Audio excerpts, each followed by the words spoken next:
Ladies and gentlemen, welcome in to World War III, episode number 2. Now in this episode, I want to get to a potential NATO 2.0 that I've kind of been thinking about to counter the Chinese massive military expansion they currently are undergoing with their military budget increasing exponentially. How do we counter that? How do we de-escalate that situation? And I think it's kind of a NATO 2.0 military agreement, this time with the Pacific states. I want to get to that.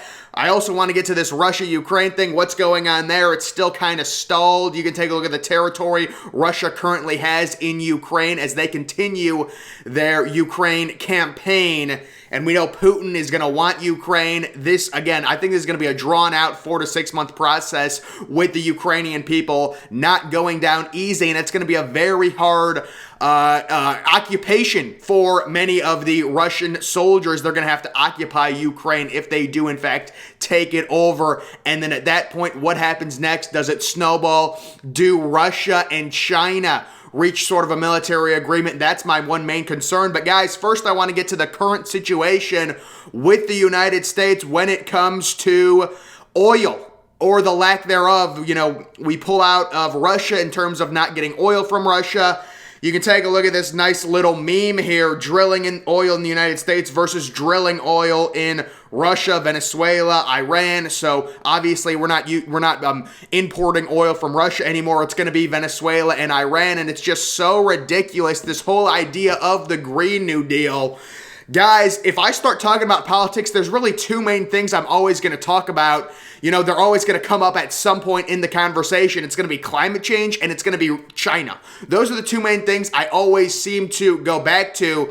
But I just quickly want to talk about this climate change thing and, you know, the Green New Deal, and we got to be better. The United States, the CO2 emissions, we can't pump our own oil. We have to get it from other corrupt countries. It's just so ridiculous. And the reason I say it's so ridiculous, and there's this major sort of anti-America movement that many Democrats have, where it's like everything is America's fault. It's like even going back to the pandemic, it's America's fault. That's when I realized the Chinese were so much smarter than us. They start the pandemic, it spreads to America, and instead of us using the fact that China, you know, the pandemic originated in China and then they spread it to everyone and killed hundreds of thousands of Americans, instead of us using that to our political advantage and rapidly sanctioning the Chinese military growth and saying, listen, you're out of control, you started this pandemic, you caused millions of people to die, you need to calm down with your military. We can use that as a political leverage to sanction them along with the rest of NATO. Instead of doing that, it actually hurt America because it became Democrats versus Republicans. Democrats started getting mad because Trump was calling it the Chinese virus. That's what we were arguing about. You're not wearing masks. You want old people to die.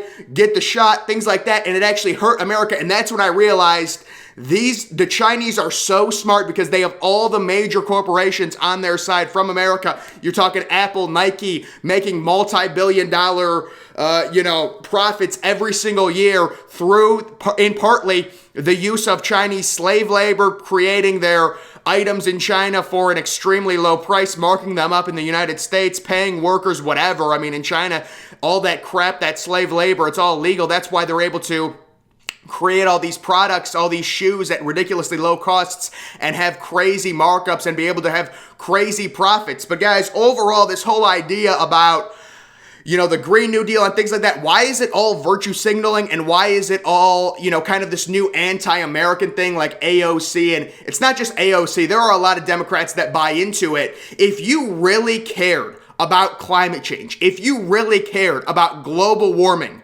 you would get your ass right now, and these people say it's going to kill us, it's going to kill the world. Okay, I agree, there's global warming going on, definitely. You take a look at the graphs, the earth is rising by a degree, no one's disputing that, or the people that are disputing it, there's not many of them, they're not informed. We all agree on that. We all understand we need to lower the CO2 emissions, and we need to make an investment on lowering it. The problem is all of these people who say the world's going to end, if you truly believe that, and you truly believe these horrible greenhouse gases, these horrible toxins that go into the atmosphere are the main reason, you would be getting your ass on a plane right now to Shanghai and talking to China about it because they emit double the CO2 emissions the United States emits. Actually, you wouldn't even get on a plane because you'd have the toxic fumes coming from the plane. You'd have to go over in a boat. you'd have to go on a boat and go there. But no, it's just so ridiculous. It's like, blame America for everything. Let's invest $30 trillion into the Green New Deal. Let's cut our military budget. I don't think they're going to be doing that anytime soon with this whole Russia-Ukraine situation. A lot of Americans are going to get more concerned, have more of a need for the military overall with this Ukraine-Russia situation, which I guess could be a good thing. We were hearing so much during peacetime about America cutting the military budget. You need to use this on global warming. Again, if you care that much about global warming, us bringing our net emissions to a net zero won't do a thing, considering China has double ours.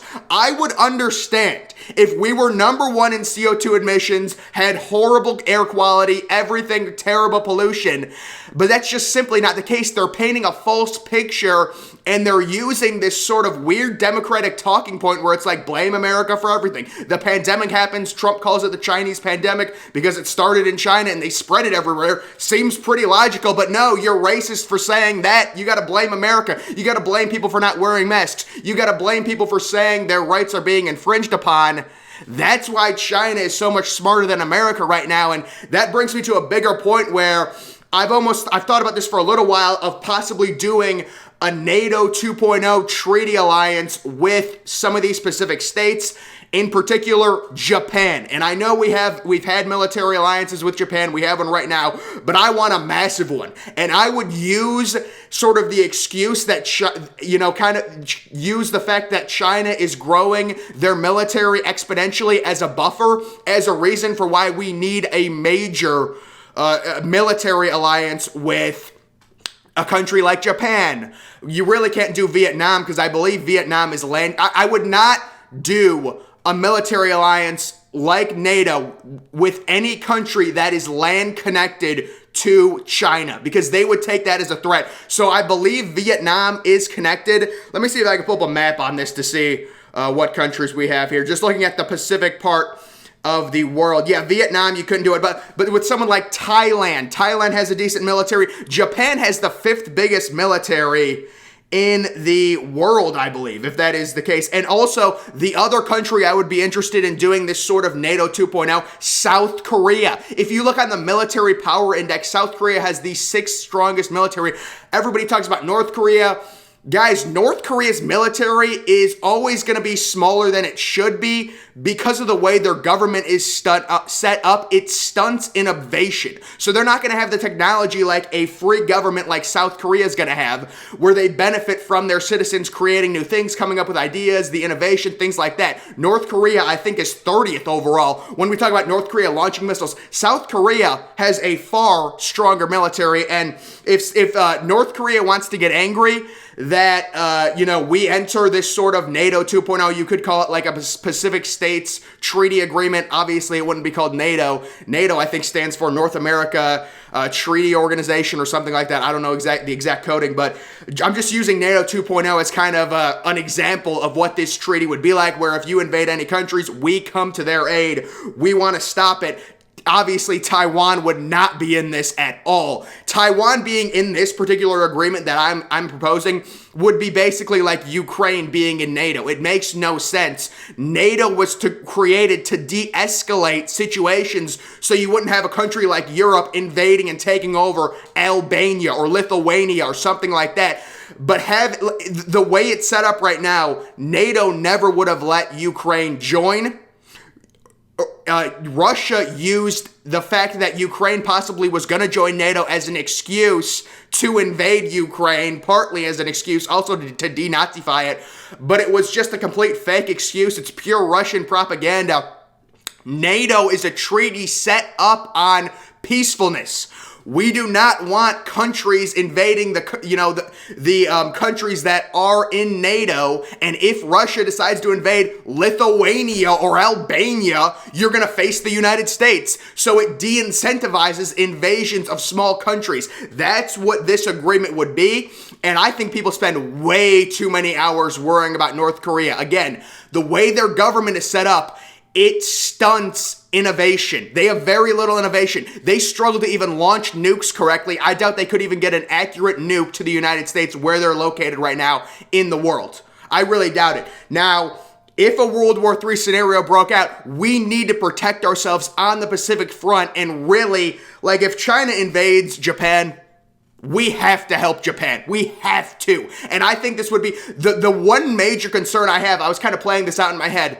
Let's say we don't have any agreement. Well, we do kind of have a military agreement with Japan, but I'm talking about an extended agreement where it's like, this is like NATO 2.0. We've got the Article 5. If you invade Japan, that's it. The United States is coming after you. If you invade America, Japan's going to help America. This is a specifically designed agreement. This is a big Pacific agreement. We really don't have a major Pacific agreement. I would look, again, the two main countries that aren't land connected right now with China, it's South Korea, and it's obviously Japan, who has the 5th largest military on the military power index. And you've got a country like South Korea, who's got the 6th biggest, which I didn't even know. That is very impressive. And if North Korea wants to treat that as a threat, North Korea can do whatever it wants. If North Korea makes one mistake, you take a look at the court of public opinion in America. If North Korea wants to do some sort of military action against the United States, we could have North Korea set up to be a nuclear wasteland for the next 5,000 years if North Korea wants to do something to the United States. North Korea is not a worry at all. The only thing North Korea would do is they would join the Axis in this scenario and join sort of a China-Russia military agreement. Right now, Russia needs China desperately. And honestly, just realistically, the NATO agreement, if you're China and if you're Russia, and even India, it almost makes too much sense to potentially start your own sort of agreement to rival it. And then it's not even like NATO could do anything about it, because you're just like, listen, we're just creating an agreement to rival you guys, because you guys are going to come after me if I do something. We need to have a buffer to where we have, certain countries. You could also obviously bring, North Korea into that. You could bring all the Russian puppet state of Belarus into it and places like that. I think the second Russia is able to conquer, if they are able to, we believe they will eventually, but Ukraine's putting up a great fight right now. We got $13 more billion. Congress, the American government just approved to go to Ukraine, which I 1000% support, sending money to Ukraine and letting I know it sounds bad, but seriously, like letting the Ukraine people weaken the Russian military and destroy their equipment.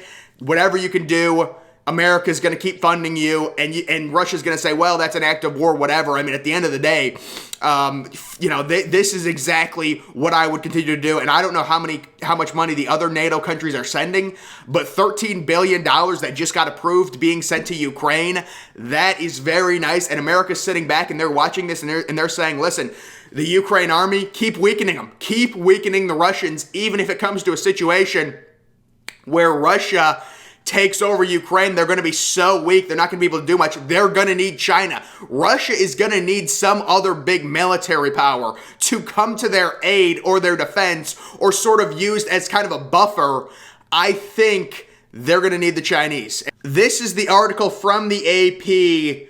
House of Representatives okays $13.6 billion in a huge spending bill to Ukraine to help them in this war against the Russian invaders. But guys, going back, again, this is a military agreement that I think the United States needs to do specifically with Japan and specifically with South Korea. Get it down, make it a situation to where if you invade one of these countries, you're invading everyone, and we will protect those countries. And we kind of combine this, and China is going to view it as an act of aggression. What I would say is, listen, we view your military spending as an act of aggression, your massive, rapid growth of your military budget. Of course, they could just say, you're a complete hypocrite, you're an American, you spend $600 billion more on military than everyone else. Yeah, because we've built the infrastructure to do that and the economy to do that.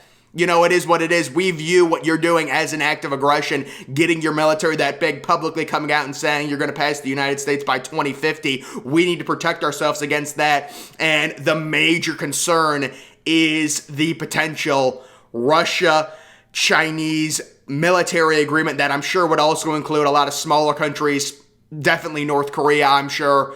That would be a major concern. China is basically impossible to invade, which is the other sort of elephant in the room. It would basically, if we fought China, it would be a nuclear war. The United States is impossible to invade. China is impossible to invade. The reason the United States is impossible to invade is due to, the citizens' right to bear arms. Citizens are armed. It'd be extremely tough, along with where we're located at in the world. And in China, there's just so many people. There are so many people. The population density in China is so ridiculous. You would never be able to occupy one of those major cities. Just looking at this map and other potential members, I would not want to work with the Australian government at this point. I mean, they're a free country. They can do what they want. But if you guys don't know, Australia has had some massive human rights violations when it comes to how their government has acted during the pandemic. Apparently a lot worse than Canada. Because Canada, in some provinces in Canada, you couldn't even go to the grocery store. That's how bad it was. But with Australia, it's unfortunate. They're an independent country. They can do what they want. I'm not going to go tell them how to run their government, but they take the guns away from the people. See, this is why it's so important. The Second Amendment is so important for the citizens. It's almost like a checks and balances. If you take the Second Amendment away, the government becomes that much more powerful. And unfortunately, during the pandemic, you can say people were scared. They didn't know exactly what was happening, but the government committed major human rights violations against the citizens in Australia. It is such a sad situation that happened there. It was apparently, I saw some videos. Again, you can't really make out what's going on in a video. You'll take it with a grain of salt, but it is worse than Canada. I know some provinces in Canada. Well, the main problem with Canada was they used that emergency act. Anytime a government uses an emergency act, it strips a lot of human rights from the citizens, and that's what Canada apparently did during the pandemic, which is basically a complete abuse of power, just based off the fact that the pandemic was so, not that it was minimal, but most people that got the disease, unfortunately, if you got it, you had a very small chance of getting deathly sick from it. I don't want to discuss anything to do with the pandemic. Hopefully we're past that. Hopefully we get no more variants or anything like that. But I just wanted to talk about that when it comes to potentially a military agreement. I would not be interested in working with Australia in a military alliance, and they can do what they want. They're an independent country. But when you commit major human rights violations where you strip citizens of basic rights for the better of the people, when really the government just wants complete power and control, and that's why they take away the guns. The school shootings, right? They take away the guns. Listen, nobody wants school shootings, but the answer to solving that problem is not stripping the citizens of weapons. The citizens need weapons because it's a checks and balances. It doesn't give government the full power. That's just my take on the whole thing. So Australia, I would not be interested in. They're a free country. They can do what they want. They can treat their citizens how they want. It is what it is. It's not our right to infringe upon it, but it is our right to say we don't want to work with you because you guys, you have a very evil government. So, when it comes to this, it's really South Korea, Japan, and no, I would love to bring Vietnam in on this. I think they've got like the 30th best military, but they would be landlocked with China, and China would consider that a direct threat. We want to create these military agreements to de-escalate situations. China is the one that escalated it by building this massively huge military.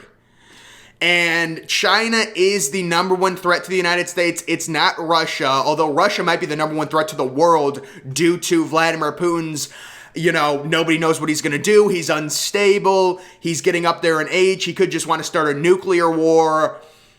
Overall, China is way better at innovation. They're way better at technology innovation, advancements in that category. That's why I would put them. You take a look at their rapid military growth. They are going to definitely pass, if they haven't already, they're going to pass Russia as the second biggest military, the second most powerful military on earth behind the USA. So if you've got like a NATO agreement, you've got a Pacific States agreement, if you're the United States, people could say that could present a problem where you're fighting a war on two fronts.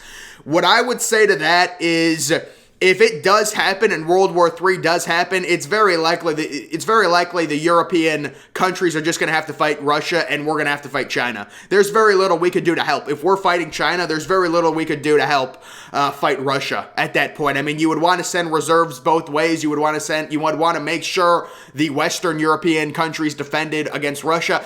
I'm very confident if the European Union came together, they could defeat Russia. Personally, we see how badly Russia's struggling in Ukraine right now. They're losing they're losing soldiers. They're losing a lot of artillery, things like that. So I'm very confident the European Union could defeat Russia while we.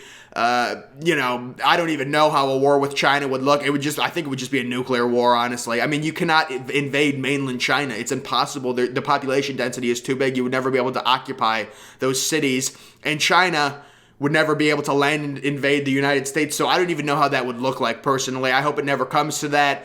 Again, you get this scenario with World War III where certain things happen. And again, I want to reiterate, Taiwan would not be in this agreement. You would not, because China wants Taiwan, and it could be a blessing in disguise for us if it opens many American people's eyes to the fact that China is actually the biggest threat, not Russia. Right now, people seem to be blinded because there's a lot of corporations promoting propaganda that China's good, they're on our side, when really China didn't even condemn Russia's attack of Ukraine, when basically the entire West completely condemned it, and you've got America sending the Ukraine unanimously, bipartisanly, everyone's accepting that Ukraine should get $13 billion in support to fight Russia, and China can't even condemn them, and Nike wants us to believe that China's good? Yeah. You know what, guys? It's a tough situation. We'll see how it works out, but make sure you're following me on Twitter. Link to that's always in the description. I'm, of course, the Depressed Ginger. Thank you for watching.